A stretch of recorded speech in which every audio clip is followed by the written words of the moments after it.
ইনসাফের যে আরেকটা কথা বলি আমি আপনাদেরকে, অনেকে দেখছি ফতোয়ায়ে আলমগীরের একটা কথা নিয়ে আসে যে বড় স্ত্রীকে খুশি করতে যদি কেউ বড় স্ত্রী যেন কষ্ট না পায় এজন্য কেউ যদি দ্বিতীয় বিবাহ না করে উত্তম হবে। বিষয়টা হলো দেখেন, ফতোয়া আলমগীরি এটা একটা ফতোয়ার কিতাব। আপনারা সকলে ওলামায়ে ইকরামরা জানেন ফতোয়া আলমগীরির প্রত্যেকটা কথা মুফতাবিহীনা। এই কথাটা আমরা যদি বিবেচনা করি, যদি আমরা মেনেও নিই যে ঠিক আছে দ্বিতীয় স্ত্রী প্রথম স্ত্রী মানতেছে না এই জন্য আমি আর একটা বিবাহ করি নাই, এটা যদি মেনেও নিই, এটা ওই পুরুষের জন্য না যে পুরুষ স্ত্রী থাকার পরেও গুনাহ করে। ধরেন একজন পুরুষ মানুষ স্ত্রী গুনাহ করে, গুনাহ হয়ে যাচ্ছে, আবার বিয়ে করলে স্ত্রী নাকচ হচ্ছে, এই কারণে সে বিয়ে না করে গুনাহ করে বেড়ায়, তার জন্য জায়েজ হবে, বৈধ হবে এটা?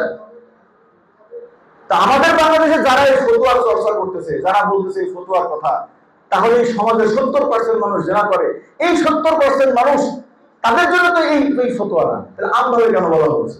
আর দ্বিতীয় নম্বর হলো এই যে ফতোয়াটা আপনার কির মধ্যে আছে, ফতোয়া আলমগীরের মধ্যে আছে, এই ফতোয়ার কোনো নস বা এই ফতোয়ার কোনো মাখাজ নাই, এটা জাস্ট ওনাদের একটা নিজস্ব রায় বর্ণনা করছে। কারণ যদি এমনই হতো যে স্ত্রীরা মন খুশি করার জন্য আমি আর কি করবো না, বিবাহ করব না, আমি তো মনে করি এটা তাহলিলু মা হারামাল্লাহ।